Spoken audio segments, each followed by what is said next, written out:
The Russian Revolution is the collective term for a series of revolutions that took place in Russia in 1917, and which had the tsarist autocracy dismantled and led to the creation of the Russian Soviet Federative Socialist Republic. The emperor was forced to abdicate, and the old regime was replaced by a provisional government during the first revolution of February 1917, or March in the Gregorian calendar, because the Julian calendar was in use in Russia at the time. In the second revolution, during October, the provisional government was removed and replaced by a Bolshevik government. The early 20th century Russia was a country of striking contrasts. 80% of the population was made up of peasants who lived a life not very different from that of their ancestors from the Middle Ages. At the other end of the social spectrum were writers, artists, composers, scientists perfectly familiar with Western lifestyles. A vigorous capitalist economy coexists with a regime of political censorship and arbitrary interference of police. As a result of the 1905 revolution in Russia, there was a constitution and a parliament, called the State Duma. The State Duma, or Imperial Duma, was the legislative assembly from the late Russian Empire, which held its meetings in Tauride Palace in St. Petersburg. It was convened 4 times between 1906 and the fall of the empire in 1917. State Duma wanted to be the lower house of parliament, while the State Council of Imperial Russia its upper house. Although no law could be made without the consent of the State Duma, the Duma could not pass laws without the approval of the State Council, dominated by nobles, half of which were appointed directly by the Tsar, and the Tsar himself retained a veto. The laws stipulated that ministers could not be appointed by and were not responsible to the Duma, thus denying responsible government at the executive level. Furthermore, the Tsar had the power to dismiss the Duma and announce new elections whenever he wished, and Article 87 allowed him to pass temporary emergency laws by decrees. All these powers and prerogatives assured that, in practice, the government of Russia continued to be a non-official absolute monarchy.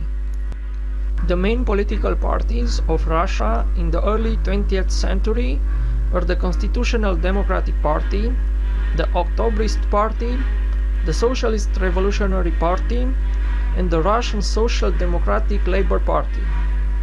The Constitutional Democratic Party have a liberal orientation and was founded in 1905.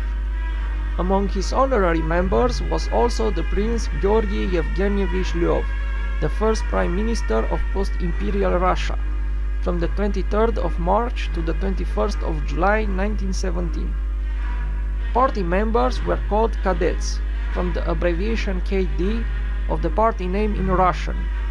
Cadets believed in changes produced by the parliamentary method. They were in favor of a government that emanates from a democratically elected parliament. This type of government would have in the lead the Tsar, which would have been a constitutional monarch, having a role for protocol, and the parliament, which will be responsible for drawing up a democratic constitution. Cadets were supporting private ownership of land, private agriculture, and industrialization.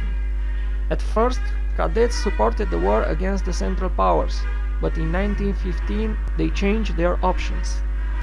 The Octobrist Party was a non-revolutionary Russian political party of the center, previously called the Union of October 17th. The party's program was based on moderate constitutionalism, calling for the implementation of the October 1905 proclamation of Tsar Nicholas II. Founded in late October 1905, the party was led in 1906 by industrialist Alexander Guchkov, who received support from the liberal lower nobility, businessmen, and some bureaucrats.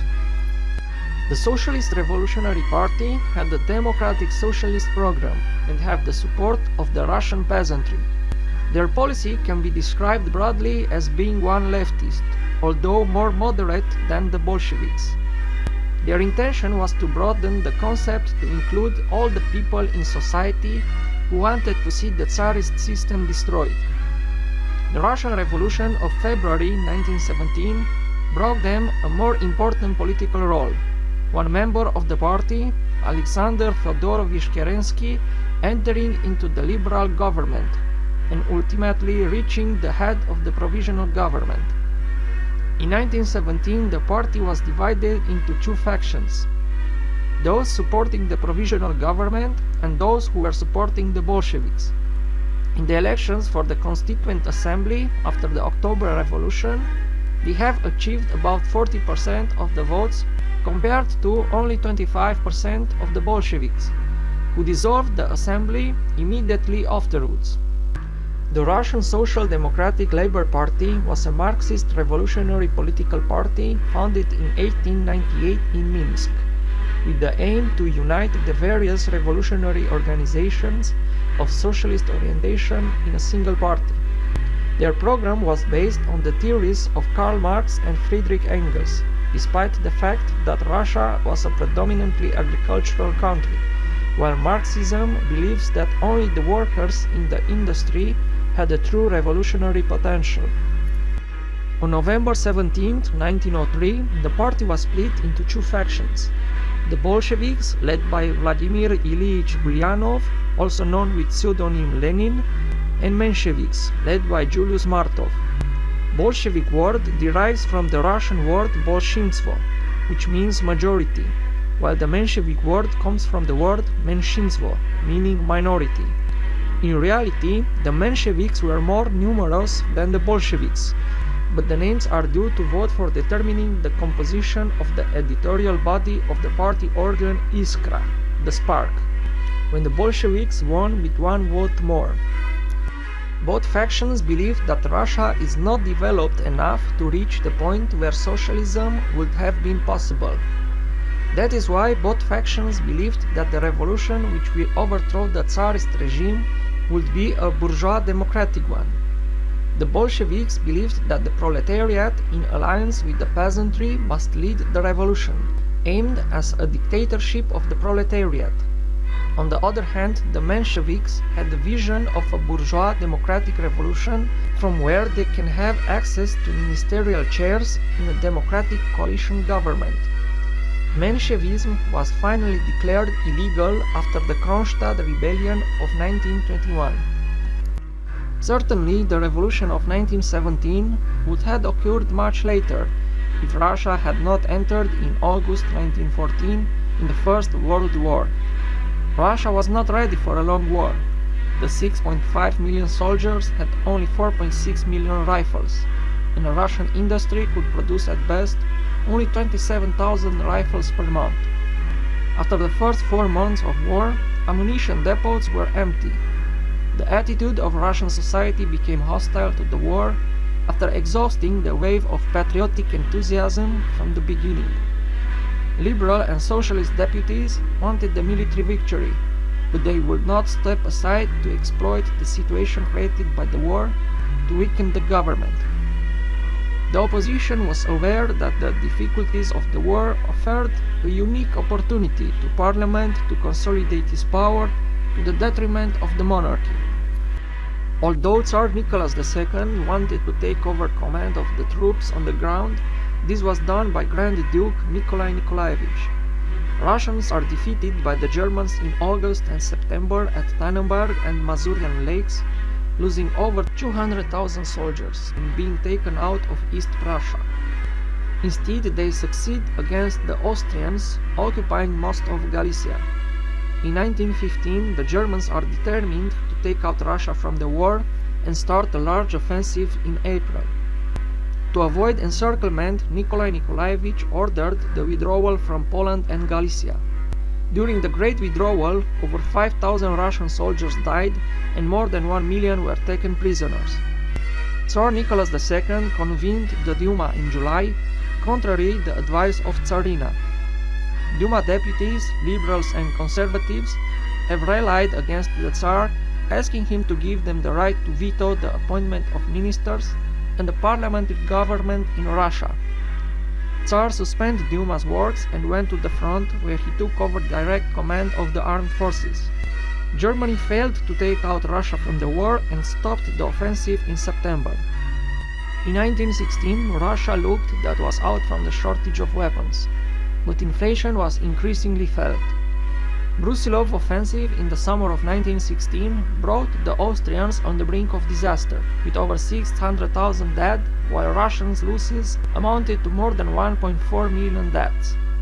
While the Tsar was on the front line, the country's affairs were handled by Tsarina Alexandra. Candidates for leading posts were judged by her solely on the criterion of loyalty to the throne. Ministers who do not pass this test were quickly dismissed. Alexandra was advised by the mad monk Rasputin, a Siberian peasant with powers of a healer. That is not known how he managed to stop the bleeding and pain to the heir of the throne, Alexei, suffering from hemophilia. Rasputin came to win political influence just after the Tsar was leaving for the front, using it to extort money from the entourage of the Tsarina and to live in an uninterrupted alcoholic orgy. To try to get closer to the Duma, Nicholas appointed Alexander Protopopov Interior Minister on the recommendation of Alexandra and Rasputin. This did not quiet the opposition, which at the reopening of Duma works in November 1916 has accused Prime Minister Boris Shturmar of high treason. Tsar has him replaced with Alexander Trepov on November 23rd. Trepov tried to bribe Rasputin to convince him to quit politics, which drove his dismissal on January 9, 1917. While liberals and radicals wanted a complete constitutional change, monarchists considered sufficient elimination of Rasputin. He was assassinated on December 30th. The assassination provoked disgust of the imperial pair, Tsar spending the next 2 months in isolation with his family in Pushkin. In early March, in Petrograd broke out several strikes and demonstrations. Tsar left for the front on the 7th of March, being convinced that the situation will remain under control. On March 8, the demonstrations, which were held on the occasion of International Women's Day, were gradually turned into economic and political demonstrations. The next day, over 200,000 workers took to the streets to protest. Tsar asked by a telegram the military commander of the town to restore order by force. On the morning of March 11th, the city was occupied by soldiers and things seemed to be back to normal. The killing of 40 civilians in Znamensk Square the same day led to the rebellion from Petrograd garrison. These 160,000 soldiers were crowded into spaces which in peacetime were housing only 20,000 people. Soldiers killed officers, occupied public buildings and looted shops. Tsar tried to send troops to Petrograd and dissolve the Duma. Duma refused to dissolve, creating a provisional committee on March 13th. The Tsar took a train to Petrograd but was stopped by disloyal troops 170 kilometers from the capital. Advised by generals and ministers who had remained loyal to him, he abdicated on March 15th and for the next 5 months was placed in custody at his home in Pushkin. On March 13th was formed the Petrograd Soviet, at the Mensheviks initiative. The Soviet was made up of randomly chosen representatives of factories and military units. At the beginning, from the 3,000 Soviet deputies, more than 2,000 were soldiers. Soviet authority has passed soon to the Executive Committee, commonly known as the Ispolkom. This body was not elected by Soviet, but was made up of representatives appointed by the socialist parties, which were each entitled to 3 seats. Thus artificially increased the representation of the Bolshevik party, which had few followers among the workers and virtually none among soldiers. The Provisional Committee had to negotiate with the Soviet in order to form a government. Negotiations took place on the night of 14th to 15th of March, resulting in a platform with 8 points, of which the principal were amnesty for all political prisoners, including terrorists, preparation of the elections for a Constituent Assembly designated by universal suffrage, abolition of police institutions, new elections to self-government bodies, guarantees for military units which had taken part in the revolution that will retain their weapons and will not be sent to the front. Following this agreement, the Provisional Committee adopted the new name of Provisional Government. The head of the government has been put Prince Georgy Evghenievici Lvov, a member of the cadets. It started a competition between the Provisional Government and the Soviet. Lenin was not in Russia when World War I started, but in Austria. He left for Switzerland, where he spent the next 2.5 years. He was the only socialist in Europe who was not supporting his country in war. In exchange for financial benefits, he was giving to the Germans reports about the situation in Russia that his colleagues were sending to him while in exile. Lenin hoped that the imperialist war to turn into a civil war. He found out about the Russian Revolution 1 week later and decided immediately to return to Russia. He promised to Germans that he will pull out Russia from the war if it will be helped to take power. Lenin was supposed to be part of a group of Russians who will be handed over to Russia in exchange for a group of Germans. He started his journey from the Zurich train station on April 9th and then was boarded to Sweden, and in the evening of April 16th he reached Petrograd. Lenin read to his supporters the April thesis, proposing the exit from war, passing to the immediate next stage of the revolution, the cessation of any support to the provisional government, passing all power into the hands of the Soviets, dissolving the army and its replacement by popular militia, confiscation of large landed estates and the nationalization of land, Soviet control over production and the distribution, creation of an international. In the first 3 months after his return to Russia, Lenin tried several times to overthrow the provisional government, first in late April. War Minister Alexander Kerensky decided that Russia would begin an offensive in mid-June, although acts of indiscipline had increased lately in the Russian army. The offensive failed in a few weeks and the Russian army disintegrated. At the news that they will be sent to the front, the 1st Machine Gun Regiment Petrograd rebelled on July 16th. The Bolsheviks joined the revolt too, being determined to force the Soviet to take over all power. The Bolsheviks gathered in front of the Tauride Palace, the new headquarters of the Soviet. At Lenin's order, they had to occupy the building, but he hesitated and lost the right time.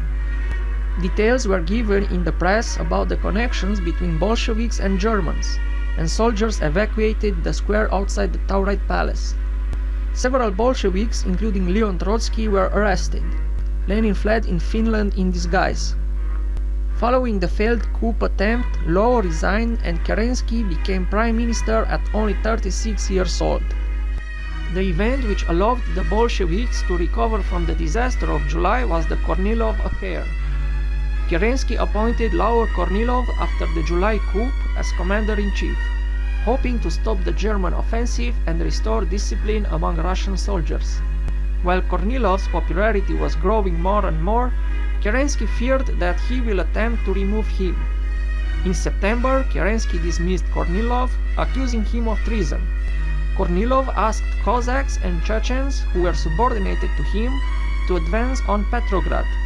Kerensky freed and armed the Bolsheviks, preparing them for defending the city. Kornilov was abandoned by his troops and finally arrested. After this event, the Bolsheviks were much stronger. After he was released on bail, Trotsky took over the presidency of the Petrograd Soviet. Lenin imposed on October 23rd to the party's Central Committee, during a meeting in an incomplete form, 12 of 21 members, the plan of an armed uprising, without specifying a precise date on which it was to take place. Of the 12 present members of Central Committee, 10 voted for Lenin's proposal, and 2 against it, Kamenev and Zinoviev, which makes the decision to be adopted by a minority of the plenum.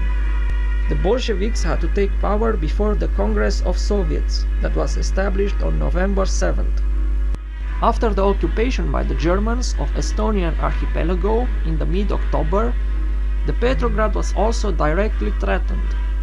On October 22nd has been created the Revolutionary Defense Committee, which was tasked to initiate measures to protect the city. It was later renamed the Military Revolutionary Committee. On the 4th of November, the Military Revolutionary Committee, led by Trotsky, took command of the Petrograd garrison. On November 6th, Kerensky ordered the closure of Bolshevik newspapers and the arrest of Bolshevik commissars. On the night of 6th to 7th of November, Bolsheviks began to occupy key points in the city. There has been offered no resistance and was not fired any shot. Kerensky and his ministers remained isolated in the Winter Palace. He ran at 9 a.m. with a car borrowed from the American embassy. Ministers refused to surrender, and at 9 p.m. the cruiser Aurora and then the guns of the fortress Peter and Paul start shooting at the Winter Palace. Ministers handed over the building after midnight. A few hours before, the Congress of Soviets was opened, where the Bolsheviks and socialist revolutionaries controlled 2/3 of the seats. It was made a list of the members of the new government called the Council of People's Commissars. It was to be an interim government to serve until the meeting of the Constituent Assembly, set for November 25th.